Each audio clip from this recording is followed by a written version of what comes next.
Ascent Audio, a division of Recorded Books, presents Elite Networks, The Political Economy of Inequality, by Vuk Vukovic.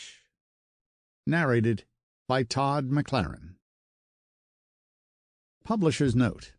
In this audio edition, you will hear references to figures, tables, and equations present in the print and ebook formats of the book.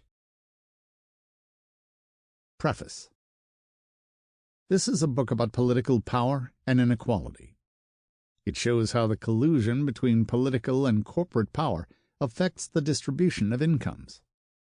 Its most important goal is to offer a novel perspective on the long-run origins of inequality by introducing the concept of elite networks and examining their effects on the distribution of power and incomes. Inequality is a man-made yet persistent condition of human history ever since the agricultural revolution. It is by no means a modern phenomenon, nor is it linked to one economic system.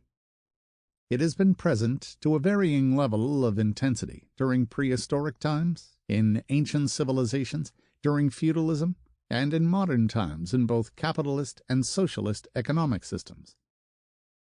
In pre-modern Malthusian societies, poverty was a widespread constant. Living standards for the vast majority of the population were abysmal, while a small ruling class owned 90% of all societal wealth. In order to achieve above subsistence income during those times, people could either engage in wars, generating wealth via violent extraction, or by being lucky enough to be born into the ruling class, which typically gained its status through violence at some point in their history. Inequality was high, but it also fluctuated and typically decreased only as a consequence of adverse events like wars, pandemics, or societal upheavals. In modern societies, particularly since the mid-20th century, we are witnessing a decline of poverty and an unprecedented increase in living standards for the first time in human history.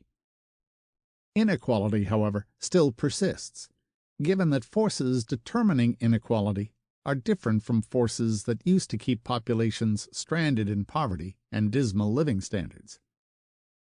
The argument presented in this book is that there exists a constant force among humans, an incentive rooted deeply within our behavioral patterns that is responsible for persistently pushing inequality up. This does not imply that we have to justify it or endure it. Quite the contrary.